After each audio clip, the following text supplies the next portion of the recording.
بہت سے لوگ اپنے بچوں کا داخلہ کسی مدرسے میں کرانا چاہتے ہیں، لیکن ان کو مدرسے کے ضوابط اور مدرسے کے قاعدے اور مدرسے کے قانون کا پتہ نہیں ہوتا۔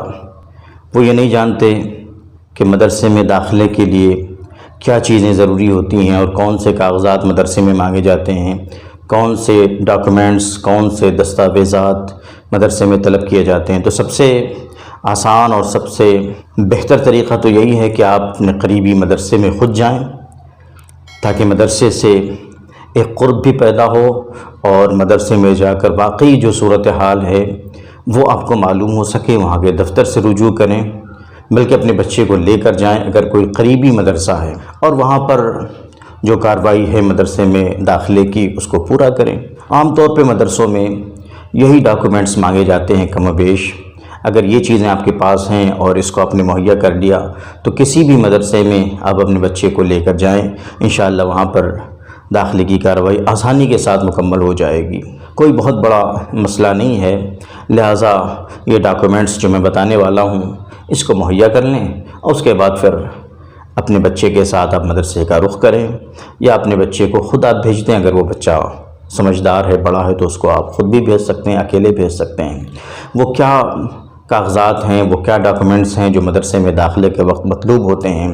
نمبر 1، تصدیق نامہ۔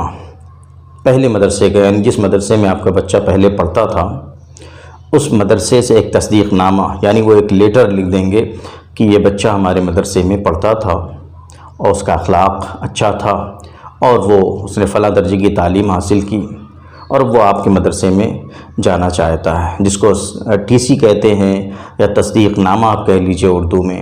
اسی طرح جس مدرسے میں وہ پہلے پڑھتا تھا آپ کا بچہ، اس میں جس درجے میں وہ تھا اس درجے کی مارک شیٹ بھی آپ اپنے ساتھ لے لیں۔ یہ ایک چیز ہو گئی۔ دوسری چیز، بچے کا آدھار کارڈ آج کل مانگا جاتا ہے، تو آدھار کارڈ بھی آپ اپنے ساتھ لے لیں، بچے کا آدھار کارڈ۔ اسی طرح والد کا آدھار کارڈ یہ بھی طلب کیا جاتا ہے، تو والد صاحب کا بھی آدھار کارڈ بچے کے ساتھ ہونا چاہیے۔ اسی طرح اگر بچہ ووٹر آئی ڈی کارڈ رکھتا ہے، ووٹر ہے، تو ووٹر آئی ڈی کارڈ اپنا لے لے۔ راشن کارڈ کی بھی ایک کاپی لے لیں، کبھی راشن کارڈ مانگ لیا جاتا ہے، آدھار کارڈ نہیں، یعنی کوئی بھی اس طرح کے جو سرکاری ڈاکومنٹس ہیں اس میں سے کوئی ایک بچے کا اور اس کے والد صاحب کا ہونا چاہیے۔ آدھار کارڈ ہے تو بہت اچھی چیز ہے۔ اسی طرح اپنے مکھیا سے، اپنے پردھان سے ایک تصدیق کرا لیں۔ پردھان اپنے لیٹر پیڈ پر لکھ کر دے دیتا ہے کہ یہ ہمارے یہاں کے رہنے والے ہیں، ان کی تصدیق میں کرتا ہوں۔ اس کی بھی ضرورت بعض جگہوں پر پیش آتی ہے۔ اسی کے ساتھ 3-4 عدد فوٹو اپنے ساتھ رکھ لیں بچے کا۔ تو یہ کل ملا کر 5 چیزیں ہوئیں، ان کو اپنے ساتھ آپ رکھیں۔ جب بچے کو آپ روانہ کر رہے ہیں تو بچے کے ساتھ یہ چیزیں ضرور اس کو دیں، ورنہ پھر مدرسے میں داخلے میں مشکل پیش آئے گی۔ بعض جگہوں پر، بعض مدرسوں میں پولیس کی تصدیق بھی مانگی جا رہی ہے کہ پولیس تصدیق کرے، آپ کا جو قریبی تھانہ ہے وہ تصدیق کرے کہ یہ بچہ جو ہے بالکل صحیح ہے اور کوئی کیس یا کوئی مقدمہ اس پر نہیں ہے۔ پولیس کی تصدیق بھی مانگی جا رہی ہے، جیسا کہ یہ حالات اس طرح کے چل رہے ہیں، تو پولیس کی تصدیق بھی، خاص طور سے دارالعلوم دیوبند نے یہ جاری کیا اعلان کہ ہمارے یہاں پولیس تصدیق بھی آپ لے کر آئیں کہ آپ کے ذمے کوئی کیس، کوئی مقدمہ یا اس طرح کی کوئی چیز نہیں ہے۔ تو پولیس کی تصدیق، یہ بہت کم مدرسوں میں یہ چیز ہے، پولیس کی تصدیق، ورنہ جو میں نے 5 چیزیں اوپر بتائیں، نمبر 1 تصدیق نامہ، مارک شیٹ سابق مدرسے کی، اور نمبر 2 آدھار کارڈ طالب علم کا اور اس کے والد کا، اور نمبر 3 پردھان کی تصدیق، اور نمبر 4 3 یا 4 عدد فوٹو، اور نمبر 5 یہ پولیس کی تصدیق جو کم جگہوں پر مانگی جاتی ہے۔ تو یہ دستاویزات آپ مہیا کر لیں، اس کے بعد کسی بھی مدرسے میں آپ جائیں اور مدرسے کا جو ضابطہ ہے اس کے مطابق داخلے کی کارروائی کریں، انشاءاللہ داخلہ آسانی سے ہو جائے گا۔ اب سوال یہ آتا ہے کہ مدرسے میں خرچہ کتنا آتا ہے، داخلے کے وقت کتنی فیس لگے گی؟ اصل میں جو پرائیویٹ اسکول ہیں یا جو عصری اسکولز ہیں اس میں لمبی چوڑی فیس لگتی ہے، تو مدرسوں میں کیا فیس لگتی ہے؟ تو یہ سمجھیں کہ مدرسوں میں کوئی فیس نہیں ہے، بہت معمولی فیس۔ جو فارم ہوتا ہے، داخلہ فارم ہوتا ہے، اس کی فیس بعض جگہوں پہ 50-100 روپے حد سے حد لے لی جاتی ہے، اور بعض جگہوں پہ وہ فیس بھی نہیں ہوتی۔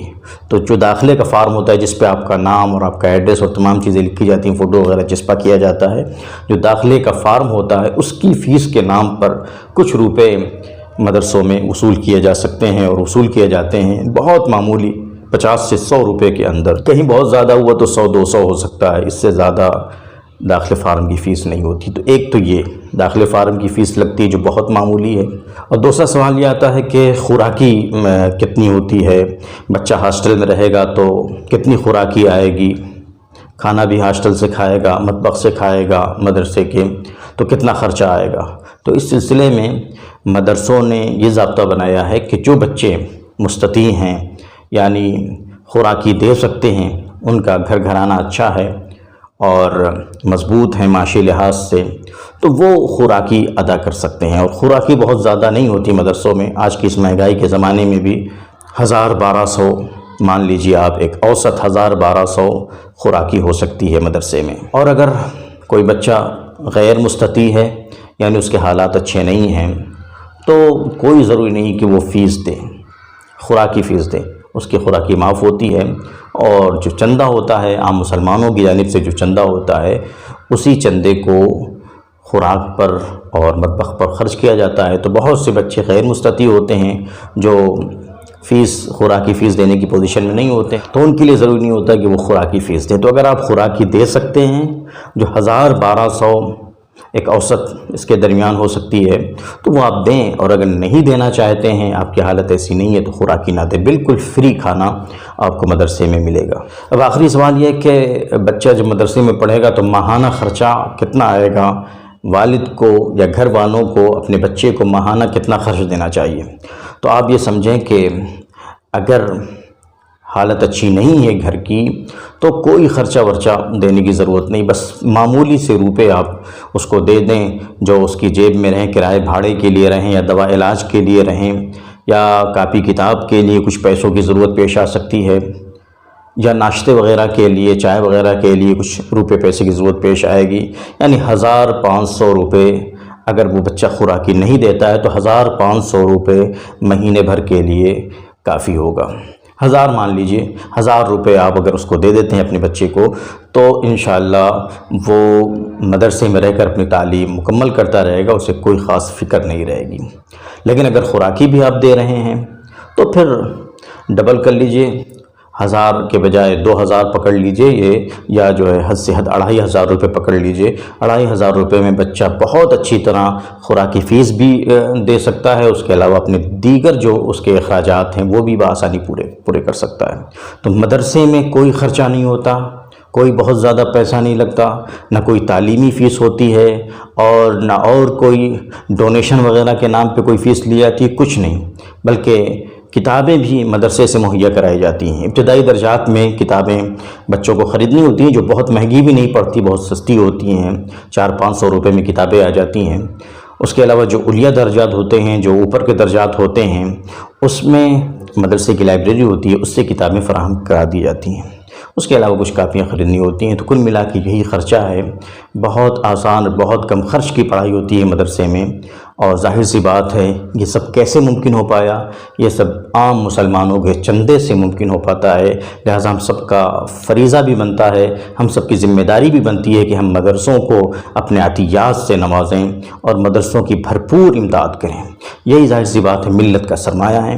تو میں آپ سے یہ گزارش کروں گا کہ اپنے بچوں کا داخلہ کسی مدرسے میں کرائیں، ان کو حافظ بنائیں، ان کو مولوی بنائیں، ان کو عالم دین بنائیں۔ تو مدرسے میں داخلے کی کارروائی کیسے ہوتی ہے اور کیا ڈاکومنٹ ہوتے ہیں وہ بھی میں نے آپ کو بتا دیے، اور مدرسے میں رہ کر تعلیم حاصل کرنے پر کتنا خرچ وغیرہ آتا ہے اس کا بھی میں نے خاکہ آپ کے سامنے پیش کر دیا۔ ویڈیو کو دوستوں کے ساتھ شیئر بھی کریں۔ والسلام علیکم۔